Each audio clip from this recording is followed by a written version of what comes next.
You have a cocktail in your hand? I sure do. Look at this. Hold on. Yeah. Oh, wow. Product placement right there. How did that get in here? How did that get there? Yeah, this is great. Yeah, I mean, I would never stoop so low as to have product placement in something that I'm just trying to do for the fans. I would never do that. What is that? Wow, what is that orange bottle behind you? What? How did that get here? Oh, my God. Is that my Unbreakable Weight Isolate GNC? Yeah, It is. for $59.99, but you can get it now on sale? Champions and Legends CBD, which you're actually going to get as a result of coming on here, which I told you, I love it. I use it for my TMJ. I freaking love it. Love it. Hey, you have TMJ? Yeah, it's terrible. Terrible. Horrible. You don't see that? Now, I have an echo all of a sudden. No, you shouldn't have an echo. Is there still an echo? What are you doing now? Still an echo? There you go. You had an echo there, yeah. Oh, perfect. I'm in. I'm dialed in now. You have an echo now. What did you do? Did you put it on you did something? Yeah, I put on these headphones. No, it's terrible now. Oh, jeez. Now it sucks. This isn't live, right? I mean, we can... It's totally live. Oh, is it? Completely live. Yeah. My wife's looking at me. She's like, "You're such a..." Hold on. Way better without. Okay, perfect. Now you just locked up. There we go. All right. Way better. There we go. Right, well. Figure it out.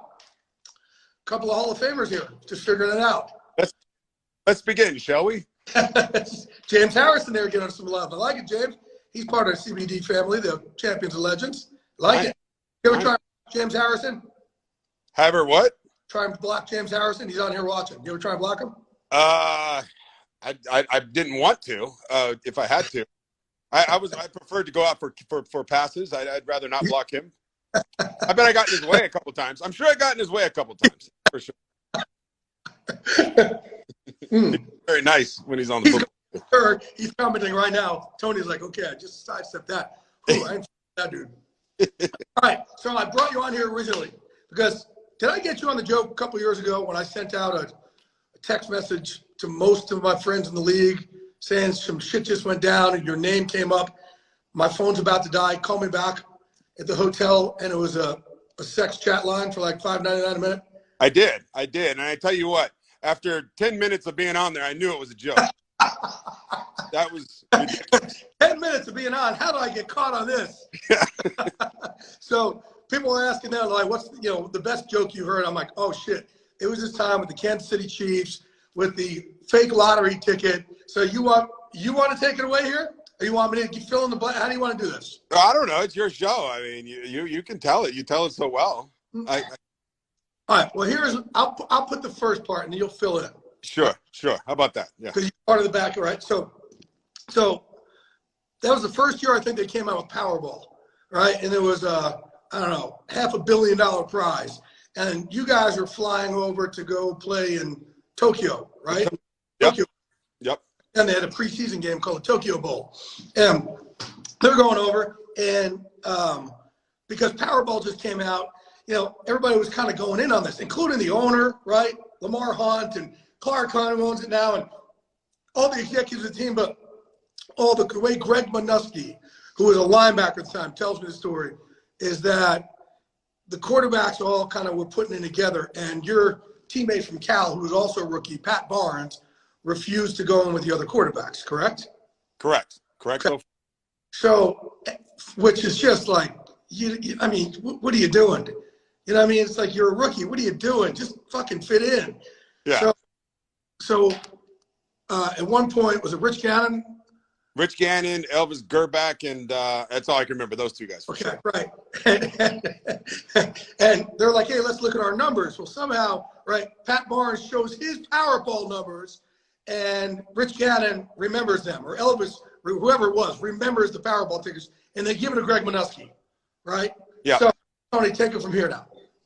So we're flying back after the game, and it's an 11, 12-hour flight, and I'm sitting right next to Pat Barnes, and we're both back in the back and coach. Nobody goes first class. Everybody thinks we're out there, big luxurious athletes. Our big asses. We're in the back of the plane, and he's sitting by the window, and he's got all the lottery tickets laid out in front of him because it was so big. They were going to make the announcement as we were flying back during the flight. They were making the announcement. So the captain comes on and he goes, hey, I know some of you guys are Powerball players. The numbers just came out, and we're going to read them off right now. And so a lot of people were playing on the plane, like you said. Everybody was into it. So Pat gets over there. He's got 4 or 5 of them. You said Pat was sleeping at first. Well, whatever it was. They used to sleep, and they were like, wake his ass up. Oh, well, shit, so long ago, I don't remember. But, yeah, so he wakes up, and he gets his tickets out, and he's got them in front of him, and the captain starts to read it off, and he starts reading off the numbers one by one by one by one, and I don't know, so I don't know what the hell's going on either. This is all. Oh, you didn't know. You didn't know this is set. Oh, you didn't know. I didn't know that you didn't know. I thought you were part of this. No, I wasn't part of it at all. Nobody was part of it except Rich Gannon and Elvis Gerback, and that was it. And Greg Minuski, because Greg Minuski is the one who ended up giving the numbers to the captains. Just people understand here, they're giving Pat Barnes numbers to the captain to come over the loudspeaker. So the captain's in on it, obviously. So he starts reading it off, looking over at Pat Barnes. He's looking next to me, and all of a sudden, he starts screaming at the top of his lungs. And he starts and actually it started out slow at crescendo. He's like, I won. I won. I fucking won. I won. And he looks over me and he's like, get the hell out of the way. I won.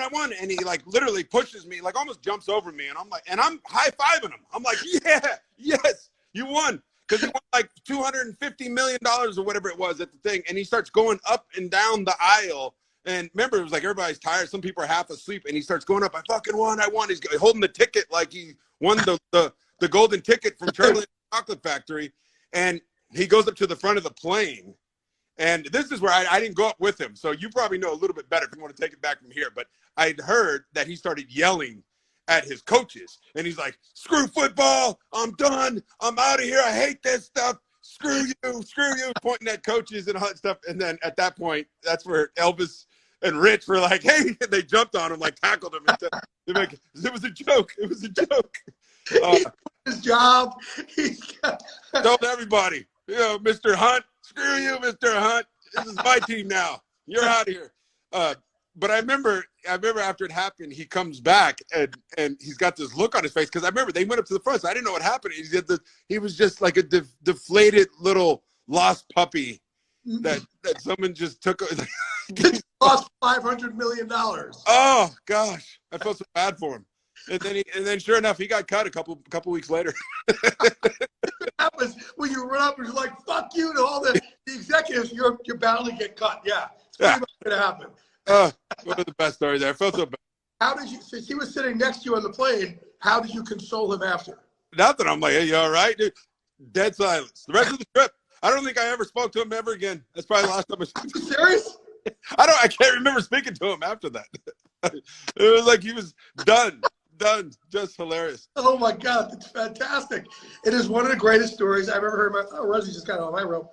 One of the greatest stories I've ever seen. I've heard about. And the other part I heard from Minuski is when he came up, because nobody else knew that it wasn't real, that like the owners and them started ripping up their tickets. Oh.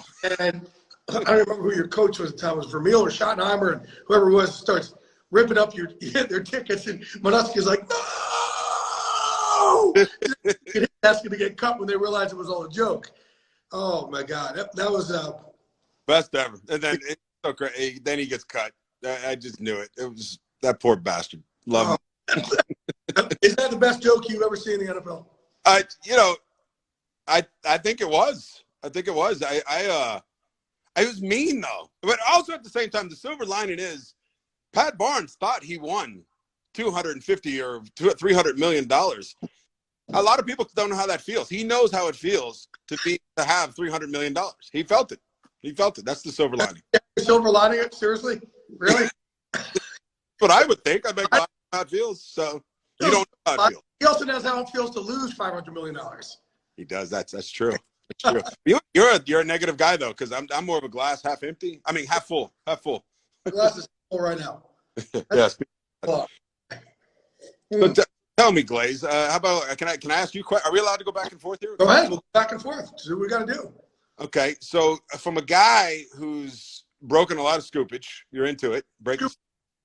What has been the biggest scoopage that you feel? Not what other people would think, but that you feel is the biggest scoopage you've ever had? Well, Spygate video. When I had a Spygate video, that made my career, because it was also my second week in studio at Fox, and those guys, our crew didn't fucking want me in there. I ain't Tony Gonzalez. When you came in to work with us at Fox, we were your brothers trying to pull you in. They didn't know me. They're like, we don't want this fucking guy here. And I'll never forget, I get that Spygate video, and the first week I only had one segment, and then David Hill wanted to change to how it is now, where I have 3 segments all spread out, throughout. And Scott Ackerson at the time was the producer, and they call everybody into the production meeting on Sunday, and they said, all right, guys, we're going to change some things up. Instead of just having one, segment, Jay's now going to have 3, but today it's going to be 4. And they're like, excuse me? Remember, this is the most successful sports show ever. Terry Bradshaw and Howie Long, Jimmy Lee Johnson don't want to split their airtime with some fucking guy like me they don't know. And all of a sudden, they say, hey, before you go apeshit, he has the video. And they're like, what do you mean? He has the Spygate video. Like, how could he have the video? They're all destroyed. He has the video. So Howie Long gets up out of his chair. And I'm sitting over here. He doesn't even look at me. He says, you're telling me that guy, this kid has the video. And they're like, yes, he has the video. This kid has it, yes. And then Jimmy Johnson is across the room from me, and Jimmy goes, you really got it? I go, yeah, I really got it. And Terry Bradshaw goes, he's okay with me. Thank you, my best friend, God Almighty in heaven. And it changed my life. And I remember, guys, our boss at Fox said, when you air this, they're going to launch a huge investigation of who your guy was. And I said, who says it's a guy? And that's all I did. And I actually talked to the commissioner right before, and I said, Roger, I know you're going to have to try and launch an investigation, but, man, because I told him before, I said, I'm asking you not to, because there's going to be a lot of lives ruined, because I'm going to cover my tracks. Like, being an insider, you can't just break stories. You have to cover your tracks. You have to protect who gave it to you. I live in a world of trust, and you know that. And so you got to cover those tracks. I'm like, I'm going to lay so many traps for so many people who it wasn't the person. And one of the traps I actually led was Mike Pereira. I didn't like Mike back then. So I kind of acted like, I kind of led some breadcrumbs like Mike Pereira was one of my sources, and then they brought him in for his investigation, and he totally fucked it up. He just botched it. He gave wrong dates. He was like, man, they put the light on him, and he just screwed it up. Totally screwed it up. And now, he's working with us at Fox. Yeah. So a follow-up then. If you have that success, then what happens though? Do you feel like pressure to be like, oh shit, I have to bust these crazy stories and I got to have the greatest scoopage? Like, is there pressure that comes with that success now? You know what happens, man? I went through a depression. Like, really? I felt like a child star that all of a sudden, didn't, it's such a high. You were there with me last week when I was breaking the Des Bryant story in real time, right? There's such a high that goes along with it. And then all of a sudden it's like, I put pressure on myself for the next week for them to go, what do you have now? You have that. And this is my 28th year doing this. And I've broken the biggest stories there are. And I still put the same amount of pressure on myself as if I was trying to get a full-time job. And I think that's the secret to success, right? Is, you and I both seen guys who are surefire top 10 picks, but they work their asses off like they're hoping to get drafted in the 6th round. And those are the guys who make it. Like, okay, so I'm going to bring it back on you, right? You were obviously born with a different gene pool than the rest of us. But there's something you had to change between your ears. So if people don't know, Tony doesn't, and I always use Tony. We've trained 1,000 NFL players in MMA. And I brought Tony in to talk to some of our guys, and he constantly tells them about outworking the world. And the next day, 10 of them will leave. Like, what the fuck's missing here? But you didn't just outwork the world by a little. How many balls did you catch every single day? I'd say at least 300 to 400 balls a day. Every single day. Versus when I first got in the NFL, I would catch maybe 25 a day. Yeah, I mean, throughout practice, maybe you catch, 3 or 4 during practice. Believe it or not, you don't catch that many balls in practice. It's all about, are you going to go out early and catch balls? Are you going to catch balls when the defense is going while the offense is resting? And after practice is over, are you going to catch more balls? That's the only time you really get a chance to get extra catches in. And most guys don't do it. But coincidentally, when I started doing that routine, that's when I was first team All-Pro. Before that, I had gotten benched twice. So during my second year in the season, and led the NFL in drop passes, which I think is, you know what? I did an interview today, which is going to air on Thursday night. It's going to be great, I think. Darren Waller from the tight end from the Vegas Raiders. Yeah. His story about his addiction and battles with sobriety. And he talks about it where he hit rock bottom. And we'll have that story. So I won't get into that story. Tune in Thursday night. Check it out. Hitting rock bottom is actually a gift when you see it, man. It's the only way to go back up. Yes. And that exactly. So I think, and I was thinking about, I'm like, you know what? Rock bottom is kind of a beautiful place to be. And it's relative. Yeah. If you can bounce back from it. Now, a lot of people, they'll hit rock bottom and things really don't ever hardly improve. But if you can come back from rock bottom, geez, I mean, you're so much wiser. It's our choice to come back from rock bottom. It's a decision you have to make. And it's, like I said, it's all relative. You had to hit rock bottom in sobriety. You had to hit rock bottom in your playing career. Yeah, and I did. Leading the NFL in drop passes and getting booed by the home crowd and getting benched twice during the season, where the coach was like, during the game, he's like, come here, go sit your ass down. You suck. I started drinking. I was depressed. I was locking myself in a room, like turning off the lights, just sitting there staring, crying, like all that. But, some of those things, I look back and go, that's what made me the player I was. If I never went through that adversity, I would have never learned to make football the number. A lot of people don't like this too. Here's another secret. If we're getting real here. When it comes to success, really, you have to football. Let's use football, for example. Football has to be the most important thing in your life. Now, I didn't say you have to love it the most, but it has to be the most important thing above everything else. And it doesn't mean you don't have time for everything. I'm even talking family and other things, because you take care of football, you'll take care of your family. You'll be able to love your family so much better, so much easier. A lot of guys don't want to do that. They football is like third on the totem pole, but they like it, but they don't really like it. It's not the most famous. They don't want to be great. They want to be famous. Being famous is not the same as being great. Yeah. Two different things. Yeah. And a lot of people struggle with that. I mean, everybody in life, whatever you're doing, what's the most important thing? It doesn't mean you love it the most, but what's the most important thing? So I've learned that the hard way, which I'm sure most people have. That's the only way you learn, is by going through the shit. It's the fertilizer. You got to go through shit to get the fertilizer to grow. And I've certainly been through that. What about you? But back it up. I want people to understand this. You went from 25 balls a day to 300 to 400. And it wasn't like, it wasn't like, oh, I went from 25 to 50. You went to 300 or 400. So it's not just outwork the world, but outwork the world by a lot. That's how you have to be successful. That's what it is. For me, I started off covering the Giants. I was like, all right, I walk in that Giant locker room. I didn't have any experience. I was kicked out of my first college. I didn't have the same education as everybody else. But I said, how could I be different? Motherfucker, I'm different. And I'm like, if these guys are going to work 9 to 5, I work from fucking 6 a.m. to midnight. I'm not going to outwork them by a little. I'll outwork them by a lot, and I'll be the last dude standing. And I'll be rejected more than anybody else, and turned down and turned down and turned down. But eventually, I'll be the last dude standing. That's why I am where I am today, thank God. But it's people just think, oh man, I tried. No, like it took me 10 years to get a full-time job. If I had to go another 10 years to get it, I'd fucking still be doing it. Yeah. I have that belief that outworking the world will pay off.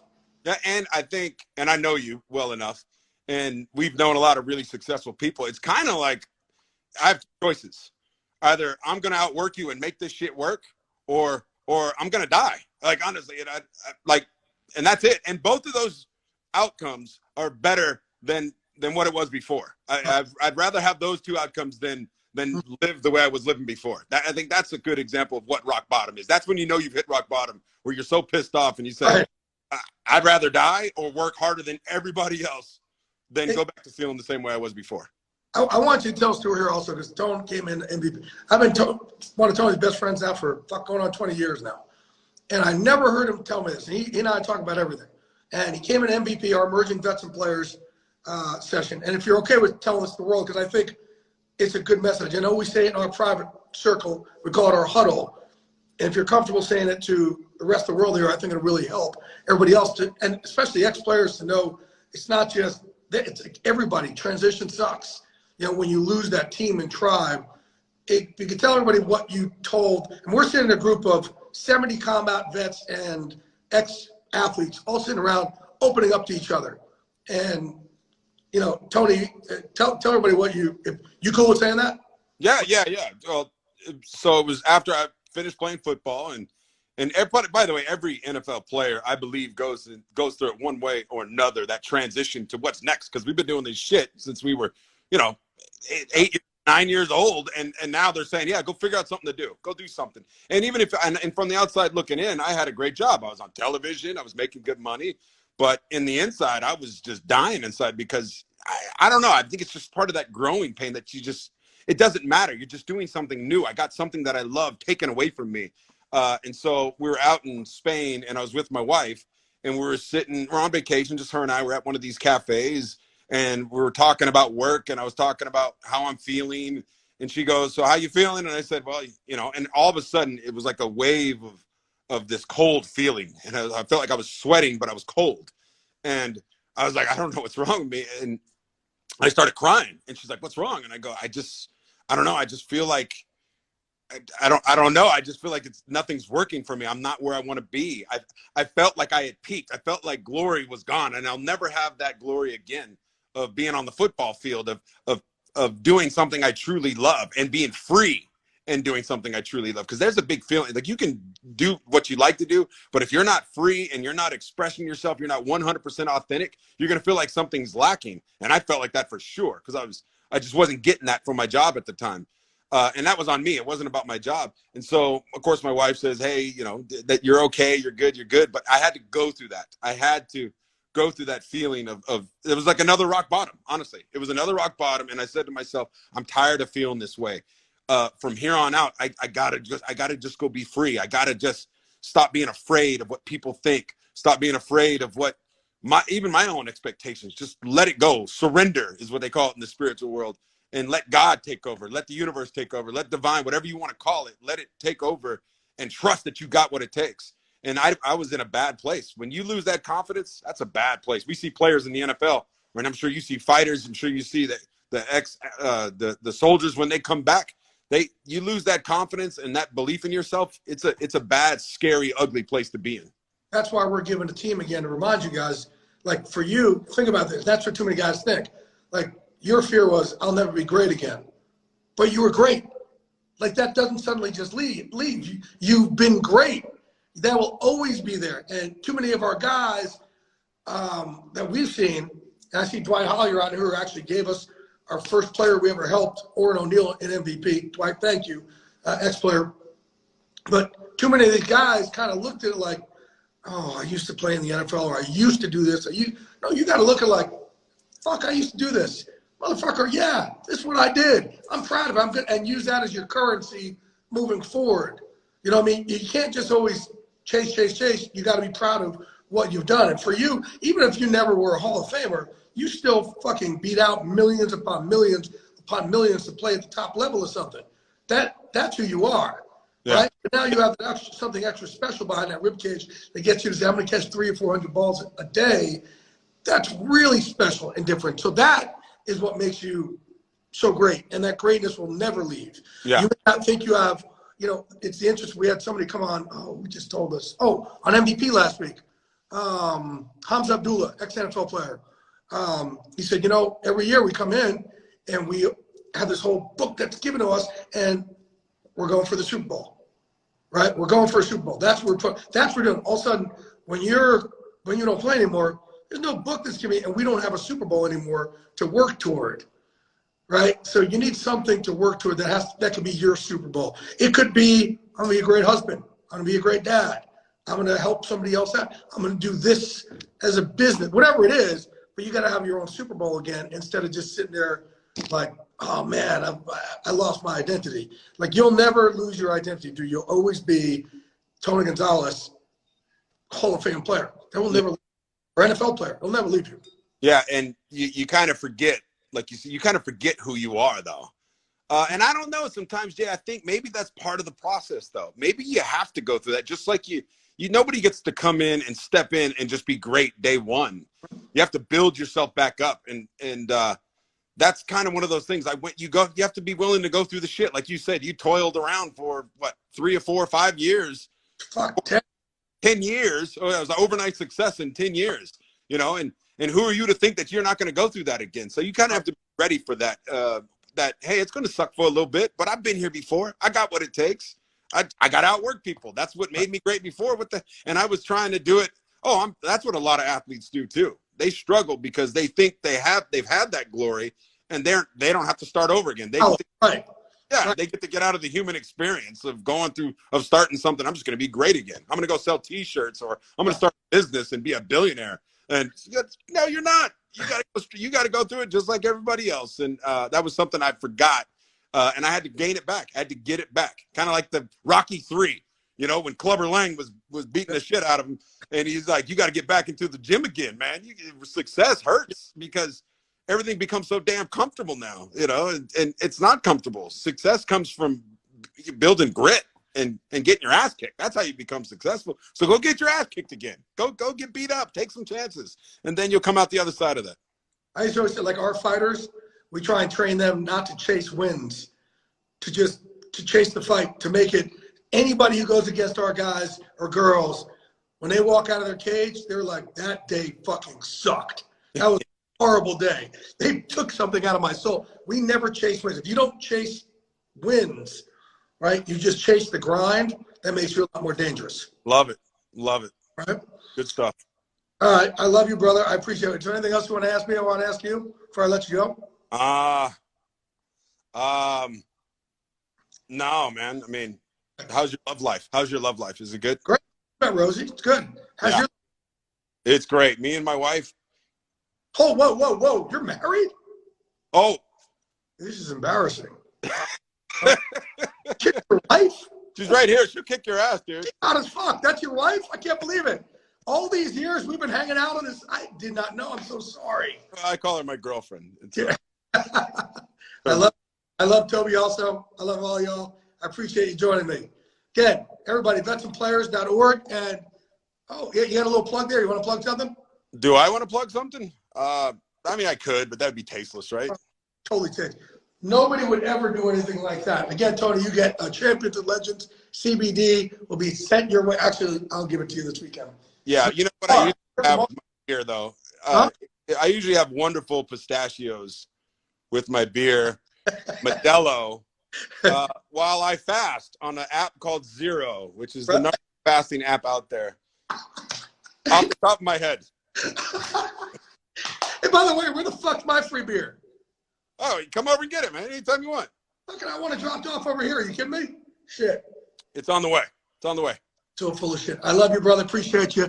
Hey, you're always great. Don't forget that. Later, bro. Love you, buddy.